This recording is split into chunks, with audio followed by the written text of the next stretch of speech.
Now that we understand aggregate supply and aggregate demand and how we're going to look at our model, let's look at one of the major tools for policy at the macroeconomic level. It's called fiscal policy. Fiscal policy are any changes in government taxes and spending that affect the level of GDP. So anytime Congress or the President are talking about government spending and government taxes, we're talking about fiscal policy. Now, fiscal policy can be used to affect the economy. Let's see how this can be done. We know that in the short run, the aggregate supply curve is relatively flat. So any shift of the aggregate demand curve is going to affect output. So if we're looking at trying to do a macroeconomic policy, suppose we have a recession, or suppose output is well below potential output, as it is in this graph right here, we might think that let's try to get output to be higher. Right? If output is too low, then unemployment is too high. So let's try to shift the aggregate demand curve. And we can do that by increasing anything which is part of aggregate demand.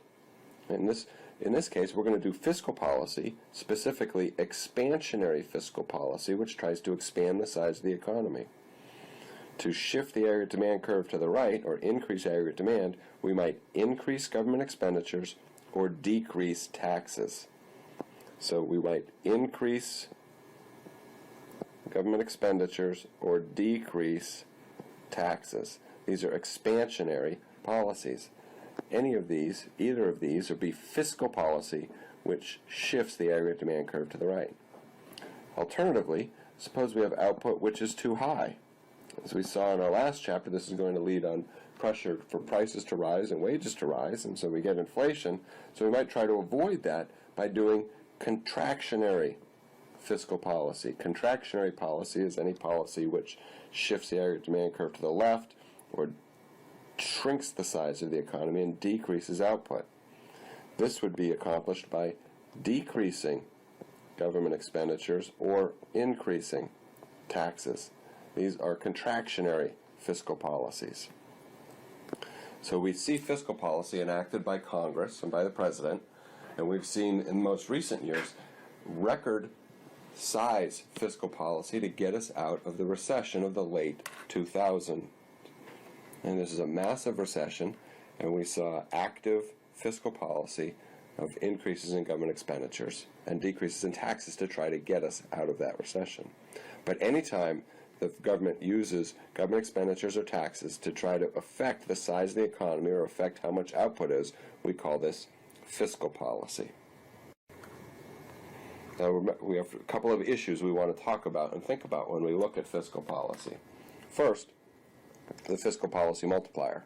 So remember, when we have an initial change in aggregate demand, the overall effect on the size of the economy is affected by the size of the multiplier. So we might increase government expenditures by $100 billion. The overall effect on the economy is going to be larger than that initial $100 billion because of the multiplier. We also want to keep in mind that policymakers have some limits to their ability to do stabilization policy, where stabilization policy are policy actions taken to move the economy closer to full employment or potential output. This would be an increase in output or an increase in aggregate demand if output is too low, or a decrease in aggregate demand if output is too high. These are stabilization policies. Now, why might this be limited, or why might this be difficult? Well, for a couple of reasons. One, policy takes time. Right? We're going to see that there are two types of lags, inside and outside lags. But in either case, it takes time to enact policy. Ideally, if this is our business cycle, right, so we have output too low, output too high, output too low, what we would like to do, stabilization policy, would like to get output to go to the dotted line. So output doesn't go as much too high or as much too low. So we get output closer to full employment at all times. However, to do that, we would enact contractionary policy in this time period. This contractionary policy is going to shrink the size of the economy, and then expansionary policy here to increase output. But if policy takes time to enact, at the very time we might be trying to do contractionary policy, it might take time to be enacted and make things worse.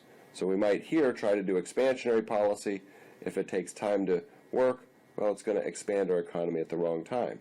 Now we try to do contractionary policy, and it's going to contract our economy at the wrong time. So because of lags in the effect of policy, we may actually magnify fluctuations. These lags take on the form of inside lags, the time it takes to formulate policy, and outside lags, the time it takes for policy to actually work.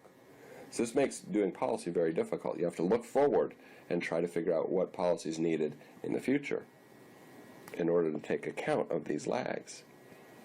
So if we're looking forward, we also have to forecast what our economy is going to be, and that's difficult to do.